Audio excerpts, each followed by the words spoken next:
नमस्ते। हमारे साप्ताहिक कार्यक्रम प्रोफेसर अभय दुबे के साथ बातचीत में आपका स्वागत है। अभय भाई, बहुत सी चीजें हो रही हैं और खास करके मुझे ऐसा लगता है दुनिया का में बहुत उथल पुथल है हम्म। और अभी बहुत चीजें क्लियर नहीं है, लेकिन मोटे तौर पे एक एक नया परिभाषा बन रही है, नया न्यू वर्ल्ड ऑर्डर जिसको बोलते हैं। और हम्म। उसमें एक तरफ ट्रम्प, उनकी धमकी से, उनके डर से, उनके उससे उनके कुछ पिट्ठू, एक तरफ चीन और रूस की एक धुरी बन रही जिसमें चीन उसमें लेकिन उसको लीड कर रहा है, और एक तरफ यूरोपियन यूनियन के जो लीडर्स हैं वो भी, जो एक अभी तक हम लोग ये मानते थे कि वो और ट्रम्प और ये सारा यूरोप एक साथ है, वो उससे अलग हटे हैं।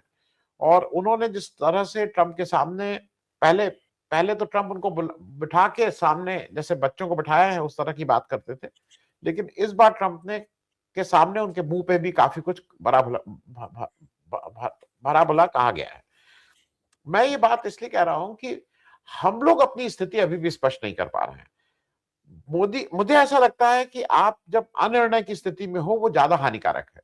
आपको अमेरिका के साथ जाना है, जाइए अमेरिका आपको, लेकिन देश को में कुछ अंदर विचार कीजिए। देश के जो बाकी लोग हैं, जो विपक्ष है, उनसे बातचीत कीजिए, बाकी लोगों से बातचीत कीजिए, और एक अपना जो भी देश हित में आपको लगता है कि नहीं हमें नॉन अलाइंड रहना चाहिए या हमें, लेकिन नॉन कमिटल होने से तो मेरे ख्याल में नुकसान हो रहा है। तो लार्जर क्वेश्चन को हम लोग पहले एड्रेस कर लें, फिर मेरे दो चार इसी पे प्रश्न है, बाकी चीजें राष्ट्रीय कुछ उसके बाद होंगी। आनंद जी, मुझे ही लगता है कि नरेंद्र मोदी के जो विदेश नीति संबंधी सलाहकार हैं, उन्होंने उन्हें ये समझा दिया है कि वो अमेरिका के साथ अगर अपनी शर्तों पर जाने की बजाय ट्रंप की शर्तों पर जाएंगे तो उससे उन्हें बहुत नुकसान होगा। अच्छा, साथ में उन्हें यह भी बताया गया है और खुद भी वो इस बात को समझते और मानते हैं कि ट्रंप के वो खिलाफ जाने के लिए तैयार नहीं है। वो ऐसा कोई काम नहीं करना चाहते जिससे ट्रंप जरा भी नाराज हो। और वो केवल यही नहीं है कि हम पे और टैरिफ लग जाएंगे। टैरिफ तो ऑलरेडी पहले से ही बहुत ज्यादा लगे हुए, इससे ज्यादा क्या टैरिफ लगेंगे। टैरिफ का मसला नहीं है। मसला यह है कि नरेंद्र मोदी की विदेश नीति के संबंध में जो पोजीशन है वो प्रो अमेरिका है, और इस हद तक अमेरिका समर्थक है कि वो अमेरिका के पिट्ठू बन जाने में भी कोई बुरी बात नहीं मानते। लेकिन अमेरिका का पिट्ठू बनने में भी उनकी कुछ, पिट्ठू कैसा पिट्ठू, अमेरिका के कई तरह के पिट्ठू हैं। जैसे एक पाकिस्तान अमेरिका का पिट्ठू है? लेकिन जो यूरोप के देश हैं उनमें से ब्रिटेन को आप कह सकते हैं कि वो अमेरिका का लैकी था, हमेशा अमेरिका के पीछे पीछे चलता था। ब्रिटेन जो कुछ अमेरिका कहता था द्वितीय विश्व युद्ध के बाद में ब्रिटेन उसको दोहराता रहता था, लेकिन उसको अमेरिका का पिट्ठू नहीं कह सकते थे हम। तो नरेंद्र मोदी असल में ब्रिटेन जैसे देश की जगह लेना चाहते थे अमेरिका के पीछे, कि वो अमेरिका की सभी नीतिगत बातों को दोहराएं और अमेरिका की विश्व प्रभुत्व की जो पूरी योजना है उस योजना के हिस्से बनकर कुछ हैसियत प्राप्त कर लें, ये वो चाहते थे। लेकिन जो बोर्ड ऑफ पीस बनाया ट्रंप ने, और उसका जो पूरा ढांचा है उसमें जाने से उनको लगता है कि इनकी हैसियत पाकिस्तान जैसे पिट्ठू की हो जाएगी। मतलब वो अमेरिका के लैकी बनना चाहते हैं, अमेरिका के पिछलग्गू बनना चाहते हैं, दुमछल्ले बनना चाहते हैं अमेरिका के, लेकिन पिट्ठू नहीं बनना चाहते। पिट्ठू और दुमछल्ले के बीच का ये एक संघर्ष है कि मतलब हम दुमछल्ले बन जाएं और एक जिसमें थोड़ी सी इज्जत अफजाई भी होती रहेगी अमेरिका के दुमछल्ले बनने में। लेकिन पिट्ठू बनने में सारी दुनिया में मजाक बनेगा, और वो भारत के इतिहास का, भारत की विदेश नीति के इतिहास का हिस्सा भी नहीं है। भारत कभी अमेरिका का पिट्ठू या दुमछल्ला दोनों में से कोई भी नहीं रहा है। तो मोदी दुमछल्ला बनना चाहते हैं, पाकिस्तान की तरह पिट्ठू नहीं बनना चाहते। अगर बोर्ड ऑफ पीस में जाएंगे, जैसा कि पुतिन के शब्दों का मैं इस्तेमाल करूंगा कि ये लोग नरमी के साथ अपनी पूंछ हिलाएंगे। तो पुतिन ने कहा है ना कि जी बोर्ड ऑफ पीस जाने वाले लोग सम्राट के सामने खड़े होकर नरमी के साथ अपनी पूंछ हिलाएंगे और सब कुछ ठीक हो जाएगा। जी जी वो नरेंद्र जी। मोदी चाहते हैं कि वो औकात उनकी ना बने, उतनी बुरी हैसियत में ना पहुंचे, इसलिए दुविधा में फंसे हुए हैं। अभी उन्हें वो तरकीब समझ में नहीं आई है जिससे वो ट्रंप को बिना नाराज किए हुए बोर्ड ऑफ पीस में जाने के खिलाफ अपनी राय दे दें। इसीलिए कोई राय नहीं दे रहे हैं, चुपचाप बैठे हुए हैं, खुद भी सोच रहे हैं कोई तिकड़म समझ में आ जाए, कोई युक्ति समझ में आ जाए। और ट्रंप की तरफ से दबाव भी बढ़ता जा रहा है कि भाई आप आइए, या तो मना कर दीजिए या फिर आइए, दोनों में से कोई एक काम तो कीजिए। अब आपको, जी अच्छा, मोदी जी खुद अपने भाषणों में ट्रंप की इस बात को दोहरा चुके हैं कि संयुक्त राष्ट्र अप्रासंगिक हो गया है। वो इस बात को काफी पहले ही कह चुके हैं। अब वो संयुक्त राष्ट्र का वो चीन ने कहा संयुक्त राष्ट्र प्रासंगिक है, हम संयुक्त राष्ट्र के साथ खड़े हुए हैं। मोदी जी ऐसा नहीं कह सकते संयुक्त राष्ट्र के बारे में, क्योंकि उनके अपने ही वक्तव्य के खिलाफ चला जाएगा, तो उनके लिए और ज्यादा मुश्किल हो जाएगी। इसलिए काफी दुविधा के शिकार हैं। जो ट्रंप का निमंत्रण वाला पत्र था वो उनके गले में अटका हुआ है। और देखिए, ट्रंप बड़े अजीब आदमी है। जिस तरह कनाडा से उन्होंने अपना निमंत्रण वापस ले लिया है और कहा थैंक यू, उस निमंत्रण वापस लिया जा सकता है, हाँ, Carney, dear Carney, the invitation is being taken back, thank you. इस तरह वो भारत को भी लिख के भेज सकते हैं, my friend Modi, the invitation is being taken back, thank you. तो इस तरह वो इनको भी लिख के भेज सकते हैं, इससे और उनकी और भी खराब हालत होगी। तो वो जी काफी जी परेशान है। जी जी। मैं सिर्फ यही नहीं है, वो तो लगी हुई थाली भी आदमी के हाथ से छीन लेते हैं। वो जो जेलेंस्की जब आए थे, अगर याद हो, हाँ, बिल्कुल, बिल्कुल। खाना हाँ, लगा हुआ था, सब लोग वहां पहुंच गए थे, खाने की वो सामने से जा रही थी, बाकी जो उनके अधिकारी थे कि अब खाना शुरू करने वाले, तब उन्होंने खाना मत खिलाना, खाना, मतलब ट्रंप तो इस हद तक उतर सकते हैं, उन्होंने चिल्ला के कहा कि खाना इसमें से किसी को मत खिलाना है, सब निकालो बाहर। वो इस हाँ, तरह की भी व्यवहार कर सकते हैं। खैर, मैं एक दो चीजें इसलिए आपसे पूछ लूं कि दो चीजें एक साथ हो रही हैं। एक चीज यह है कि सर्जियो गोर यहाँ पे आ गए हैं भारत में। सर्जियो गोर यहाँ पे आके, मैं इस बात को इसलिए उठा रहा हूं कि दर्शकों को भी समझ में आए कि एक ट्रंप ने एक ऐसा व्यक्ति यहाँ भेज दिया है जो साउथ और सेंट्रल एशिया का स्पेशल एनवॉय का भी उसको दर्जा दिया है, और वो आके केवल विदेश नीति की बात नहीं कर रहा है, वो हाँ, आरबीआई गवर्नर से बात कर रहा है, वो देवेंद्र फडणवीस से बात कर रहा है, वो आपके इंटरनल मैटर्स में बिना विदेश मंत्रालय को लूप में लिए वो अपनी डायरेक्टली सबसे बातचीत कर रहे हैं, ये लगाना है वो लगाना है, वो आपके उसमें इंटरफेयर कर रहे हैं। एक दूसरा, और इनकी हैसियत नहीं है उसको रोक पाए। एक और खास बात जी है, इनकी जी, हैसियत नहीं है और उनको रोक पाए। नहीं, और दूसरा अभय भाई, जहां पे मैं ले जा रहा हूं जो ज्यादा खतरनाक है, हम्म, वो खतरनाक ये है कि जब ट्रंप ने वहां, जब ये अनाउंस कर रहे थे, तो वहां पे वो शहबाज शरीफ जो प्राइम मिनिस्टर, उनसे साफ साफ कहा कि भाई असीम, लग रहा था उनका पुराना दोस्त, जैसे आप कहीं आइए कहे अरे भाई आनंद जी कहाँ है, मैं कहूँ अरे अभय जी, कि असीम मुनीर कहाँ है, असीम मुनीर कहाँ, तो उन्होंने कहा वो बैठे, तो उन्होंने वहां टाटा टाटा किया। मतलब उन्होंने ये दुनिया में ठीक से मैसेज दे दिया है, हाँ, इसमें कहीं कोई इफ एंड बट नहीं है, कि असीम मुनीर मेरा दोस्त है, मेरी सारी कुछ जो है वो असीम मुनीर की राय होगी, Asim Munir can talk to them. और ये मैं इसलिए कह रहा हूं खतरे की घंटी है, ट्रंप ये बार बार कह रहे हैं कि सिर्फ गाजा की बात नहीं है, दुनिया में जो जो डिस्टर्ब इलाके हैं, जहां जहां उन्होंने इंटरवीन किया, वहां पे वो शांति लाएंगे, और उसमें कश्मीर इशू आएगा ही आएगा। तो बिल्कुल आए। इसलिए इस पे इस नजर से भी मैं एक छोटी टिप्पणी, सर्जियो ग्योर, असीम मुनीर, कश्मीर। हाँ, अब ये यही तो कारण है जिसकी वजह से ट्रंप, नरेंद्र मोदी परहेज कर रहे हैं कि ट्रंप से वो बात ना करें या फोन पे भी बात ना करें।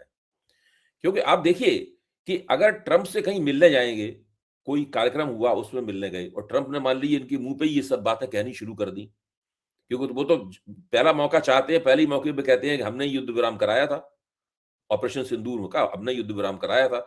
और वो मोदी जी पर छींटाकशी भी करते रहते हैं, कि ये कितने बार ये कह चुके हैं कि कोई किसी ने युद्ध विराम नहीं कराया, ये छींटाकशी भी उन्होंने कर दी है। तो अब तो देखिए इस मामले में मोदी जी इस वक्त अपने जीवन में सर्वाधिक जिस व्यक्ति से दुखी हैं, परेशान हैं, जिसका वो विरोध नहीं कर सकते, जिसका कुछ वो बिगाड़ नहीं सकते, वही व्यक्ति उनका कुछ बिगाड़ सकता है, वो नहीं बिगाड़ सकते। उसका नाम है डोनाल्ड ट्रंप। ये वही व्यक्ति है जिसके लिए हाउडी मोदी कार्यक्रम में जाके उन्होंने हाथ उठा के कहा था, अब की बार ट्रंप सरकार। मोदी सोच रहे होंगे कि पता नहीं ये सब हमने तो किसी और इरादे से, किसी और मंसूबे से, किसी और योजना से फायदे की अपेक्षा में ये सारे काम किए थे, और सारी चीज जो है उल्टी बैठ रही है, और इतनी ज्यादा उल्टी बैठ रही है, और उसमें वो जिसे कहते हैं नहीं कि करेला और नीम चढ़ा, लगातार एक के बाद तरह ऊपर मोदी जी के लिए दिक्कतें इसमें बढ़ती जा रही हैं। अब जो सर्जियो गोर को उन्होंने भेजा है, आपने बिल्कुल ठीक कहा। सर्जियो गोर तो बिल्कुल अमेरिका के एक स्पेशल दूत की तरह, विशेष दूत की तरह, केवल राजदूत नहीं है, विशेष दूत की तरह आए हैं, और वो सीधे सीधे भारतीय राजनीति में और भारतीय अर्थनीति में अपनी पहलकदमी पर बिना मोदी जी से पूछे हुए और बिना कोई प्रोटोकॉल का पालन किए हुए हर जगह हस्तक्षेप करते हुए घूम रहे हैं। और मोदी जी की हैसियत नहीं है उनको रोक पाने की, उनको और उनको किसी तरह का ये कह पाना कि भाई ये आप सब कैसे कर रहे हैं। ज्यादा से ज्यादा मोदी ये कर सकते हैं कि वो अपने मुख्यमंत्रियों से और अपने मंत्रियों से और अपने रिजर्व बैंक से, इन सबसे ये कहें कि भाई इनसे मत मिलो।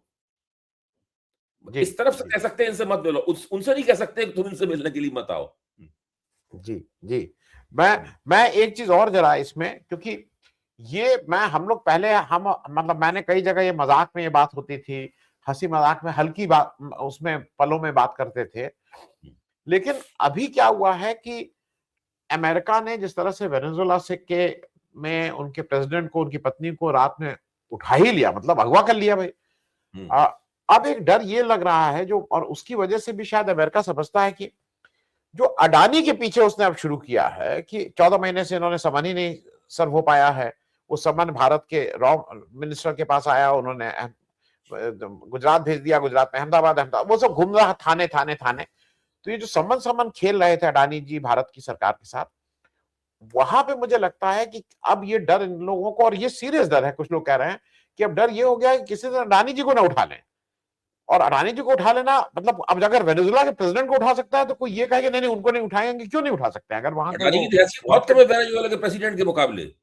जी जी अडानी की प्रोटोकॉल संबंधी हैसियत तो बहुत कम है बहुत वेनेजुएला के कम है। प्रेसिडेंट के मुकाबले। और दूसरे जो एसईसी है वहां पर, जी अमेरिका का, जो जो जो स्थिति यहाँ पे भारत में सेबी की है, वो वहां पर एसईसी है। तो एसईसी ने तो अब तय कर दिया है कि वो हर कीमत पर, चाहे ऑनलाइन भेजना पड़े, अडानी को सम्मन सर्व करके मानेगा। और जी जैसे ही उसने ये तय किया है, उसका तुरंत असर भारत के स्टॉक एक्सचेंज के ऊपर पड़ा। आज जो भारत के स्टॉक एक्सचेंज में जो शेयरों की पिटाई हुई है और जो निफ्टी की पिटाई हुई है, उसमें अदानी प्रकरण ही उसके अंदर मुख्य भूमिका निभा रहा है। जी जी तो जी ये जो पूरे हालात बन रहे हैं, ये भी मोदी जी की समझ में नहीं आ रहा है इससे कैसे निपटें। जी। भाई नहीं आप। अब भाई, हम्म। अब भाई मैं सिर्फ एक चीज ऐड कर दूं, ये हरदम ध्यान रखिएगा रेफरेंस, मतलब दर्शकों के लिए मैं कह रहा हूं कि ये जो एसईसी वाला मामला है, ये अपराध अपराध का जो आरोप है वो हम्म। अडानी जी ने अमेरिका के साथ किया है, ये कोई हाँ, भारतीय अपराध नहीं, उन्होंने नहीं। अमेरिका की जनता, अमेरिका के लोग, तो इसलिए अपराधी वो अमेरिका के कानून के हिसाब से उनके ऊपर आरोप अमेरिका में अपराधी होने का है। मैं इसको भी ध्यान में रखते हुए। नहीं, बिल्कुल आप ठीक कह रहे हैं। इसीलिए मोदी जी के हाथ में नहीं है ये। मोदी जी के जी हाथ में नहीं है। मोदी जी ज्यादा से ज्यादा यही कर सकते थे जो उन्होंने अभी तक किया, सम्मन नहीं सर्व होने दिया। हालांकि भारत सरकार को उन्होंने सम्मन भेज दिया था। तो अब एसईसी समझ गया है कि ये लोग बेकार में उसको टाल रहे हैं, उसको टाइम ले रहे हैं। तो उसने शॉर्टकट कर दिया उस पूरे प्रोसेस को उसने। और उसके जी शॉर्टकट करते ही अदानी के शेयरों की कीमत कितनी ज्यादा गिर गई है आज स्टॉक मार्केट में। जी जी। और ये हिंडनबर्ग अबे वाला भाई मामला नहीं है। ये मसला जी हिंडनबर्ग वाला मामला नहीं है। हिंडनबर्ग वाला जी मसला तो जी एक रिपोर्ट का सवाल था। उसमें जी हिंडनबर्ग की साख भी कोई बहुत अच्छी ऐसी साख नहीं थी। वो भी शॉर्ट सेलर था हिंडनबर्ग। ये तो सीधे सीधे अमेरिका की ब्रुकलिन अदालत में जूरी ने बैठकर अदानी को कटघरे में खड़ा किया है, जो अमेरिकी न्याय व्यवस्था के लिए एक बहुत महत्वपूर्ण बात है। वो इसको छोड़ेंगे नहीं किसी कीमत पर, वो इसको आखिर जी तक ले जाएंगे। जी। अब अबे भाई एक चीज और मुझे, क्योंकि आज सुबह जब हमने पेपर में पढ़ा तो मुझे लगा कि भारत में मतलब इतना बेसिक चीजों में शेख हसीना भारत में बैठी हुई हैं, उनकी स्टेटस अभी तक क्लियर नहीं हुई है कि वो फ्यूजिटिव हैं, उनको पॉलिटिकल असाइलम, उनको क्या है, उनकी वो नहीं है, और वो यहां से बैठ के पॉलिटिकल स्टेटमेंट जारी कर रही हैं जरा इस बात बांग्लादेश। मैं इस इस बात को पे जरा जरा एक देखिए। टिप्पणी चाहूँ। उनका पूरा शेख हसीना का रवैया ऐसा है जैसे कि अभी भी वो बांग्लादेश की प्रधानमंत्री है, अभी भी हैं। और बस यहाँ भारत में थोड़े दिन के लिए आराम करने के लिए आई हैं। भारत सरकार भी उनको बहुत ज्यादा छूट दे रही है, बहुत लंबी डोरी थमा रही है भारत सरकार उनको। अगर वो भारत में राजनीतिक शरणार्थी हैं, जो कि वास्तव में हैं, तो राजनीतिक शरणार्थी का अपना एक प्रोटोकॉल होता है। मैं ठीक से पढ़ूंगा उस प्रोटोकॉल को। क्या उस प्रोटोकॉल में इस प्रकार की अपीलें करना शामिल है जो उन्होंने आज अपील की है कि वहां पर सरकार को पलट दिया जाए। वहां पर यूनिस सरकार को पलट दिया। भाई यूनिस सरकार में तमाम गड़बड़ियां हो सकती हैं, लेकिन भारत की धरती से यूनिस सरकार को पलटने की अपील तो नहीं की जा सकती। क्या की जा सकती है? क्या कोई नहीं यही मैं कह रहा हूँ, यही कह रहा हूँ। ये नहीं हो सकता। तो ये तो बिल्कुल पूरा मामला हाथ से निकल गया है, ये मामला भी। अच्छा, मोदी जी की सरकार की एक अजीब सी बात है, सब मामले हाथ से निकलते रहते हैं। ये हाथ पे हाथ रख के बैठे रहते हैं। ऐसा लगता है कि खामोशी के साथ समर्थन कर रहे हो। मुझे तो लग रहा है कि खामोशी के साथ समर्थन कर रहे हैं शेख हसीना का, कि आप इस तरह के वक्तव्य दीजिए। मतलब भारत सरकार अगर उनसे कह दे कि आप इस तरह के वक्तव्य नहीं दे सकती, तो उसके वो वक्तव्य फिर नहीं दे पाएंगी इस तरह के। और यूनिस ने भारत सरकार को चेतावनी दी थी कि आप शेख हसीना को रोकिए कि वहां बैठ के वो इस तरह के बयान जारी ना करे। इसके बावजूद भारत सरकार ने इसमें कोई पहलकदमी नहीं ली और कोई इस तरह का शेख हसीना को संयमित करने का कोई भी काम। इससे देखिए, भारत सरकार, केवल भारत और बांग्लादेश के संबंधों का ही सवाल नहीं है, भारत सरकार की अंतर्राष्ट्रीय छवि भी इससे खराब होती है। जी नहीं, और मैं अभय भाई सिर्फ ये बता दूं, वो एक, क्योंकि क्या हो रहा है कि बीजेपी का सिर्फ एक ही चीज है चुनाव, उनसे ये भी साथ में कहलवाया जा रहा है कि भाई आप ये कर बदलिए, और वहां की माइनॉरिटीज पे बहुत अत्याचार हो रहा है। तो अब बीजेपी को लगता है कि उनके माइनॉरिटीज कह देने से वो मालूम नहीं यहाँ क्या बवाल हो जाएगा और सारे हिंदू उनके साथ हो जाएंगे, कुछ इस तरह की कोशिश हो रही। मैं एक चीज और जरा, इससे कोई फर्क नहीं पड़ता। सब लोग पहले ही जानते हैं कि वहां जो हिंदू अल्पसंख्यक हैं बांग्लादेश में, उनके ऊपर अत्याचार हो रहा है। ये तो गेंद, इस मामले में गेंद तो पूरी तरीके से भारतीय जनता पार्टी की कोर्ट में है। भारतीय जनता पार्टी क्या कर रही है, भारतीय जनता पार्टी की सरकार क्या कर रही है? वो वहां के हिंदुओं के बहुत बड़े ठेकेदार बनते हैं। बांग्लादेश के हिंदुओं को बचाने के लिए उन्होंने एक भी कदम उठाया है आज तक? बताइए, एक कदम उठाया उन्होंने आज तक? लेकिन अबे भाई, ये बिल्कुल ठीक है कि वहां गलत हो रहा है, लेकिन भारत में 25 दिसंबर को अभी आप मुसलमान तो छोड़ दिए, क्रिश्चियंस के साथ आप क्या कर रहे थे? मतलब आप एज अ कंट्री, आपने क्रिश्चियंस के बड़े दिन के ऊपर, जो उनका सबसे बड़ा उत्सव होता है, उस दिन आपने क्या किया था? खैर, मैं एक और चीज मामले में केवल हिंदुओं के रक्षक हैं, बाकी अल्पसंख्यकों के शत्रु हैं। जी, मैं एक चीज अबे भाई और समझ लो, मोदी जी कल साउथ गए थे और वो साउथ में जाके वो अजीब अजीब तरह की बातें करने लगे। मुझे तो कभी कभी लगता है, मोदी जी भाई प्राइम मिनिस्टर हो, थोड़ा तो लिहाज रखो।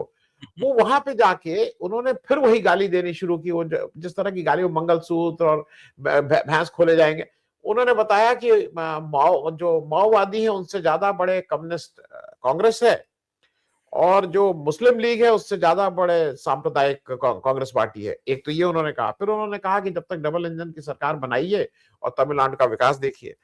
मैं इसके साथ एक चीज और जोड़ दे रहा हूं कि वहां पे जिस तरह से साउथ के, खास करके केरल, कर्नाटक और तमिलनाडु, उसमें जो राज्यपालों की भूमिका है और उसके अगेंस्ट जिस तरह से स्टालिन खड़े हो गए हैं, वो भी एक बात यह है कि वो फेडरलिज्म के स्ट्रक्चर की पूरी अब बहस पूरी वहां पे आ गई है।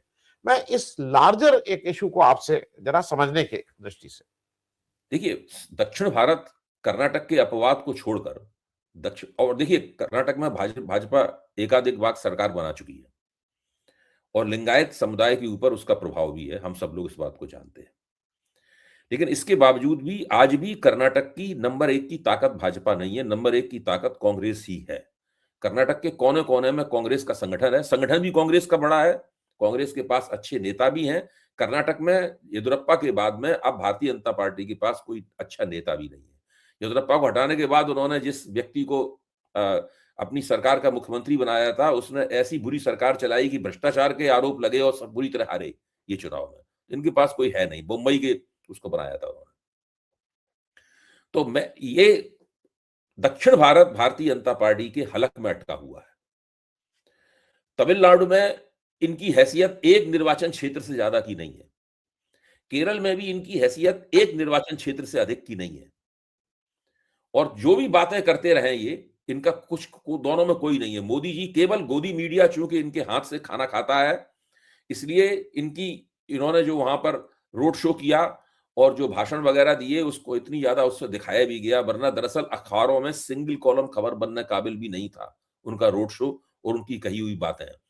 जहां तक स्तर का सवाल है, मोदी जी से आप और क्या अपेक्षा करते हैं? मोदी जी मुख्य तौर पर एक स्तरहीन राजनेता हैं, वो स्तरहीन भाषा का इस्तेमाल करते हैं, और जैसे जैसे चुनाव नजदीक होता जाता है उनकी स्तरहीनता और भी ज्यादा बढ़ती जाती है।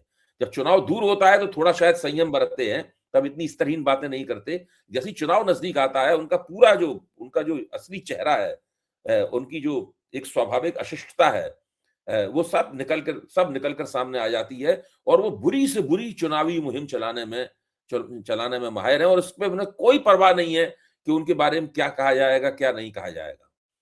तो मोदी जी जिस प्रकार के नेता हैं, वो हमारे लोकतंत्र का दुर्भाग्य है, और हम लोग इस बात को कई बार कह भी चुके हैं। अब देखिए आगे कब तक ये दुर्भाग्य हमें झेलना पड़ेगा। जी, मैं अभी भाई एक और चीज, दक्षिण भारत में दुर्भाग्य झेलने के लिए तैयार नहीं है अभी तक। जी, मैं लेकिन दक्षिण भारत की एक बात और कर लूं, क्योंकि ये अजीब से कभी कभी सिग्नल देते हैं हमारे शशि थरूर साहब। शशि थरूर साहब कल एआईसीसी की जो केरल की को लेके बैठक थी उसमें नहीं पहुंचे। शशि थरूर साहब, जैसा कहा जा रहा है, गुस्सा इसलिए है क्योंकि शायद जो केरल में अभी जब राहुल गांधी गए थे तो प्रोटोकॉल में ये बताया गया था कि वो बोलेंगे, उसके बाद राहुल गांधी बोलेंगे। तो अब वो उनके बोलने के बाद 3-4 लोग और बोल लिए, जैसा कहा जा रहा है वो इसको लेके गुस्सा है। अब अगर इतनी छोटी छोटी बात में पॉलिटिक्स में कोई गुस्सा होगा तो ये तो बड़ी मुश्किल चीज है। मैं इसको भी लेके आपसे एक चीज ये इसलिए समझना चाह रहा हूं कि ये भी एक लार्जर इशू है जो जो शशि थरूर को कहीं ना कहीं मतलब कांग्रेस में अगर वो है तो कांग्रेस को भी एक ऐसा कुछ करना चाहिए, वो रहें, ठीक से रहें, और अगर नहीं है तब दोनों चीजों में जरा मैं इस पे आपसे एक देखिए, टिप्पणी कर। जब तक उन्होंने मल्लिकार्जुन खड़गे के खिलाफ अध्यक्ष पद के चुनाव में पर्चा नहीं भरा था शशि थरूर ने, तब तक कांग्रेस के साथ में शशि थरूर के संबंध और आला कमान के साथ शशि थरूर के संबंध सामान्य थे। कोई समस्या नहीं थी, किसी किस्म का कोई विवाद नहीं था। अब वो मल्लिकार्जुन खड़गे के खिलाफ लड़ गए, आला कमान ने खुलकर खड़गे का साथ दिया, खड़गे को बहुत वोट मिले, लेकिन शशि थरूर को भी बहुत कम वोट नहीं प्राप्त हुए। शशि थरूर को वोट प्राप्त हुए, यानी कांग्रेस में उनकी जो उम्मीदवारी थी, वो उम्मीदवारी बिल्कुल सिफर नहीं थी उम्मीदवारी। कांग्रेस में उनके लिए एक कोना है, शशि थरूर जैसे व्यक्ति के लिए कांग्रेस में एक बड़ा कोना है, ये उन्होंने दिखाया। अब उसके बाद में गेंद आला कमान के पाले में थी। जब मल्लिकार्जुन खड़गे चुन गए, आला कमान के पाले में थी कि इस व्यक्ति के साथ आला कमान क्या सलूक करे। सवाल यह है कि हम लोगों को देखना ही चाहिए कि आला कमान ने उस वक्त शशि थरूर चुनाव जब हार गए तो उन्होंने शशि थरूर ने क्या सलूक किया।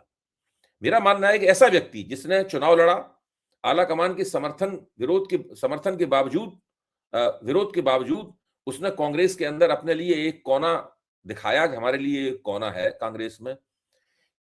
क्या ऐसा नहीं होना चाहिए था? मैं आपसे भी पूछ रहा हूं ये बात, क्या ऐसा नहीं होना चाहिए था कि ये सब देख के, आकलन करके कांग्रेस आला कमान को, शशि थरूर को आला कमान का 5वां अंग नहीं बना लेना चाहिए था? भाई आज 4 लोग आला कमान है व्यवहारिक रूप से, राहुल गांधी, सोनिया गांधी, प्रियंका गांधी और मल्लिकार्जुन खड़गे। एक ऐसा व्यक्ति जिसने ये किया, उसको 5वां स्थान दे दीजिए वहां पे ना। भाई जी पुराने राजा लोग जो होते थे, जब वो अपनी टेबल पे अपने सामंतों को या अपने योद्धाओं को स्थान देते थे, तो उसमें एक दो कुर्सियां हमेशा खाली रहती थी, क्योंकि वो जब भी किसी को चाहता उन कुर्सियों पे बैठा सके उनको, जो है शशि थरूर।